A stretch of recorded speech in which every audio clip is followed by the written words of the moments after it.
Having good networking skills is a critical skill set in business. Hi, I'm Russell Cummings. Welcome to the Shift video. Today's video, we're going to talk about business networking skills. We're going to talk about preparation, what you do at the meeting, how you follow up, how you measure results, and what's your long-term strategy in this space. So let's talk about preparation. First thing we need to do is make sure that we're ready to network. So the big mistake I see lots of people making is they just wing it and turn up. Think it through. So think of the organization that you're meeting, think of the target market that's going to be there, your potential customers, and get a feel for the preparation you need to do. First thing you need to have is an elevator pitch. And I'm not talking about a 30-second pitch or a 1-minute pitch or anything like that. I'm talking about a really short pitch. So my elevator pitch is, people say, "Hey, Russell, what do you do?" I say, "Russell Cummings from Shift. I'm a management consultant with 35 years experience. I work with dynamic family businesses that want to grow and take themselves to that next level." That's it. Okay. And then from that, people will often say, "Oh yeah, what do you mean by that?" Or as a business coach, what have you been doing? And sometimes I'll leave the 35 years out and just say, "Hey, I'm Russell Cummings. I work with dynamic family. I'm a business coach, and I work with dynamic family businesses that want to grow and take themselves to that next level." And the first question people will often ask you is, "How long have you been doing that for?" And I can say, "Well, I've actually been doing it for 35 years. I was doing it before it was popular."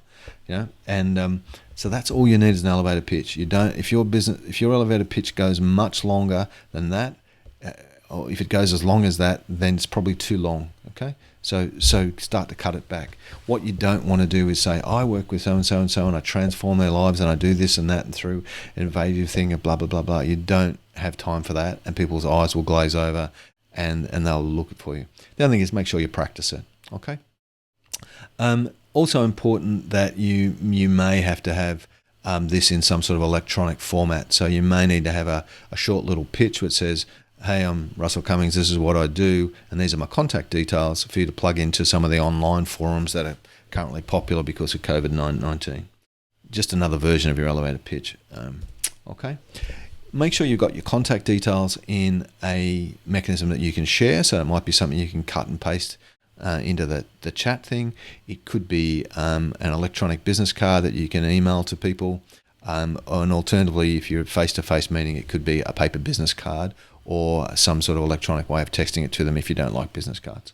Okay, so make sure you have a mechanism to collect and share your contact details. A follow-up process, you need to have a follow-up process, and you need to map it out in advance before you go. And we're going to cover off follow-up process later, but it's part of your preparation is to make sure it's there, ready to go, so when you get back, you're keen and you can do it. And then lastly, think about your presentation. How do you want to present yourself? Think about the target market. Think about this type of organization. Think about, if it's face-to-face, think about the dress code for that. And think about how you want to present yourself as a professional to the people that you're networking with.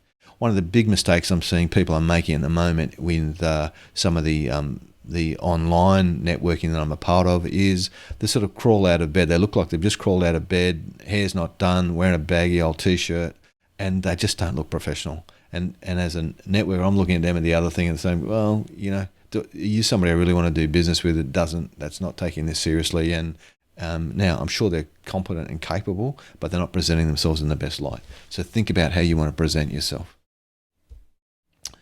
So what do you do at the meeting? So this is what I get probably asked more questions about than anything else. So the first thing is you've already picked your meeting, and don't forget we had a previous video on how to select a networking organization that you might want to be part of. So I'm assuming that you've done that. You're turning up and in this case, we're going to talk about a face-to-face meeting. The online meetings will often have a very strict protocol for how you operate. But let's assume that we're meeting face-to-face again. First thing you need to do is introduce yourself to some people.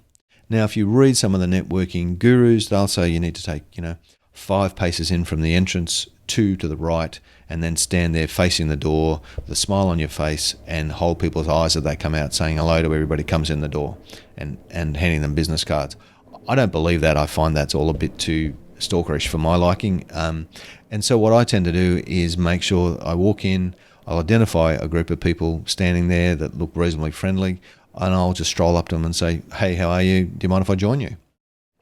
And then people say, oh, yeah, sure, because don't forget, they're at these events to network with other business owners and other business people. So normally it's quite common that people go, oh, yeah, sure. And then they'll say, and they'll look at you and just name, hey, I'm Russell Cummings from Shift. Nice to meet you. And people say, oh, what do you do?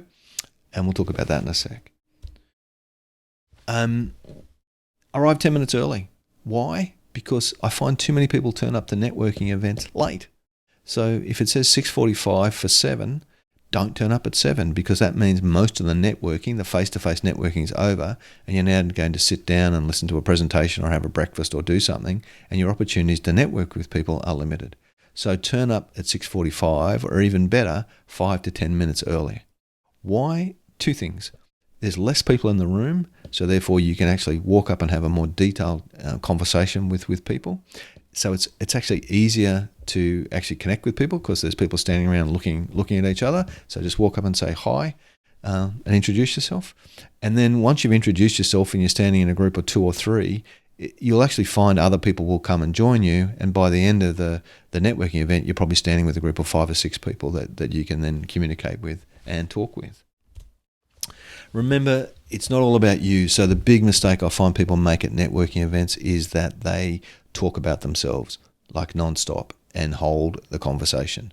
So I think you're much better off in this situation when people ask you what to do, is to give them your elevator pitch. So that, introduce yourself, and somebody goes, oh yeah, what do you do? And I'd say, hey, I'm a business coach, and I work with dynamic family businesses that want to grow.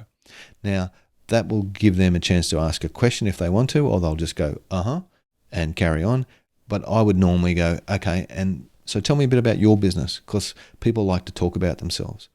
And the point of that is that I'm here to identify who the hot prospects are for my business. And we're going to talk about that in a second. If you don't ask questions, you won't be able to identify them. So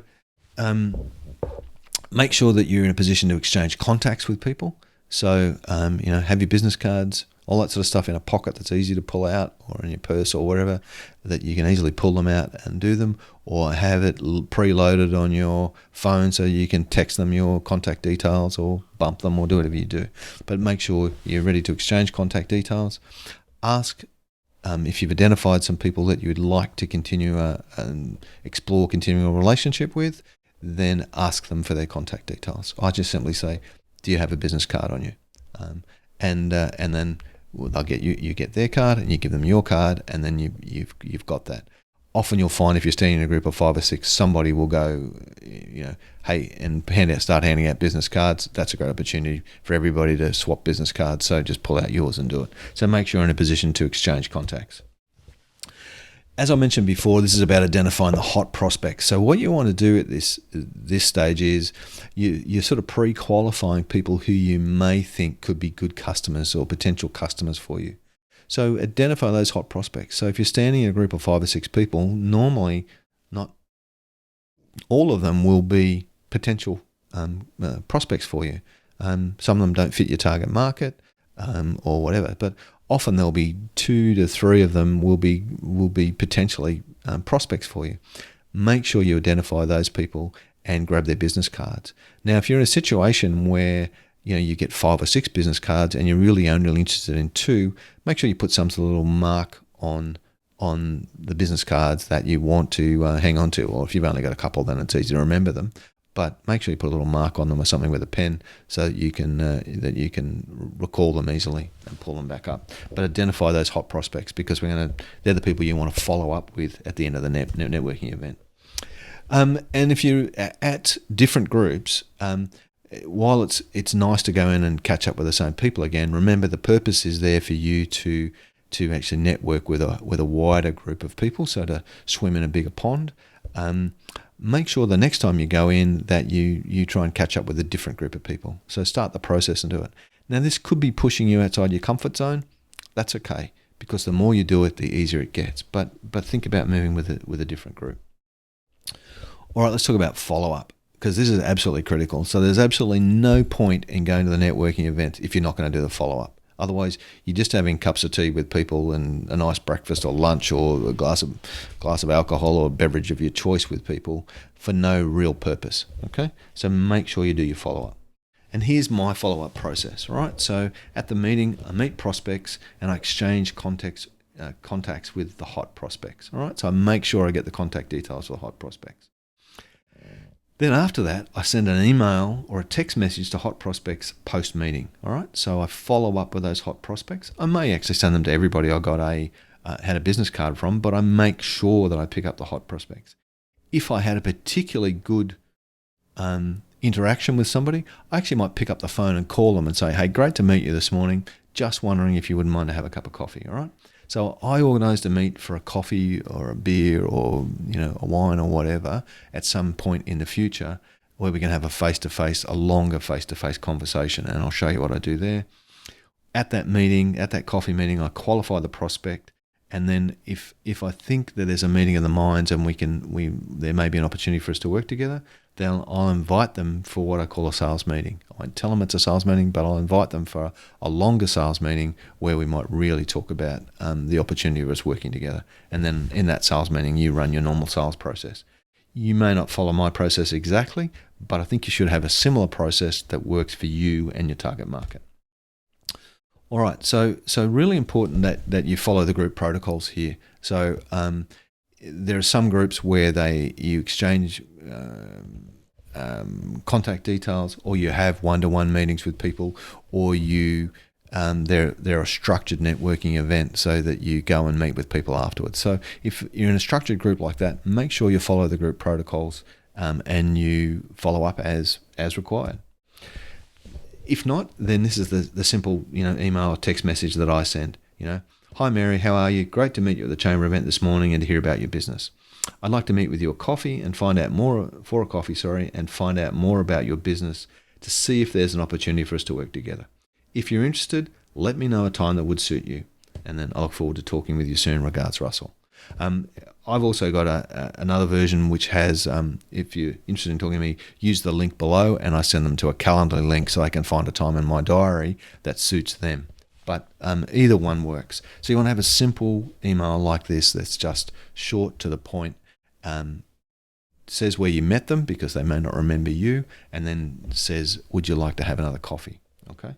And at that coffee meeting, as I said, that's where I would qualify them. So I'd ask them a lot more questions about their business, talk a bit more about my business and the sort of services I offer, and see whether there's an opportunity to move forward. If there's an opportunity to advance the sales process, then I would invite them and say, hey, this has been really good. I'd love to spend a bit more time with you and really talk about how we could work together in a bit more detail. Okay. Sometimes we get to that point in a coffee meeting, but often it requires another call, another meeting. And at that sales meeting, just run your regular sales process. If you don't have a sales process, now's the time to start working on one. But what is your sales process and how does it work? So do that in your sales meeting. Okay, so that's my follow-up process. Really important that you actually measure your results because you're going to be putting time and energy into this networking, and I think it's important that you get some objectivity around how's it really going for you. I guess set up a measurement system, and I don't care whether it's a simple spreadsheet, whether it's a complex process in your CRM or whatever, but I think you need to set up a really simple measurement system that allows you to determine what sort of results you're getting. The key measures from my sales process would be the number of meetings you've attended, how many hot prospects contact details you have, how many coffee meetings you've had as a result of that, what sales meetings you've had, and then how many new customers have dropped out of that. I'd also be interested in the value of any new business that you've picked up as a result of this. And then I'd be looking at conversion ratios between each of these. So, the ratio of coffee meetings to hot prospects, for argument's sake. So how many coffee meetings did I have for every one of the hot prospects that I picked up? And you do the same for, how many hot prospects did I get from every meeting I attended? And without understanding the numbers, it's really hard to work out what you need to change. Because if you're meeting with lots of hot prospects, you're having lots of coffee meetings, but you're not getting them to sales meetings, then you might want to be thinking about what you're doing at your coffee meetings and maybe change that process. Similarly, if you're getting them all the way through to a sales meeting and you're not converting them into new customers, we need to be thinking about what changes we need to make in our sales process. Okay? So they're the key measures. Evaluate So stop every now and then and evaluate how successful your program's being. And it's going to take, realistically, 3 to 6 months to ramp up some of the networking activity to get some results out of this. But if after 3 months you're not seeing some sign that this is a useful thing to be a part of, and by the end of 6 months, if you don't have a reasonable stream of new business coming from it, then there's probably something that we're not doing right. It's either not the right networking group for you, or you've got to change something. Okay, so evaluate. It's really important. Then let's lastly talk about then the long game with networking. So I find this is about what I call an infiltration strategy. So if you've found an organization that you really like, that you fit well with and has a good ratio of hot prospects for you and potential customers in it and everything else, and you've got a good fit for you and it's going well, then I would suggest that you get involved. All right. So the simplest thing to do is ask if they need a hand on a working committee. All right. So go up to the organizer and say, listen, I think I'm really enjoying my time here at this group. It'd be fantastic. If I could become involved a bit more, I'd love to be on a working committee. Now, of course, you've got to be prepared to commit some time to that, but there's some benefits to doing it. I've been asked to step straight onto the board for 2 organisations, because remember, these are volunteer organisations and they struggle to get people to put their hand up to help. Now, a couple of reasons why you want me to do that. I find it allows you to build deeper relationships because you're actually interacting with people at a different level. You're not just standing around having a cup of coffee before a meeting. You're actually working together on whatever thing it is you're doing, but you actually got an opportunity to do some more with them. That gives you an opportunity to demonstrate your capabilities. Okay, so it could be your organizational skills, it could be your strategic thinking, it could be some technical skill that you have. It gives you a good opportunity to demonstrate those capabilities to those people, but also to the wider organisation. And I often find there are speaking opportunities and all things drop out of it because you're part of the group. And lastly, I think it cements you as part of the community. All right, so it really locks you in as a real member of that community because, oh yeah, that's Frank over there, and Frank's on our working committee doing so and so and so and so. You know what I mean? So it locks you into that community. And don't forget, people buy from people that they like and trust. It's a way of building really good trust with the people in that organisation. Okay, so that's how we work through, I guess, what you do at a meeting. Really important you do your preparation. It's equally important that you handle yourself well at that meeting. Make sure you measure your success. Make sure you do your follow-up. And then lastly, think about what your long-term infiltration strategy is. Okay, so if I can be of any help to you in this matter, then please just flick me a line. Happy to help you out. And don't forget, lots more resources, lots more free resources at our Shift website to help you take your business to that next level. Thanks.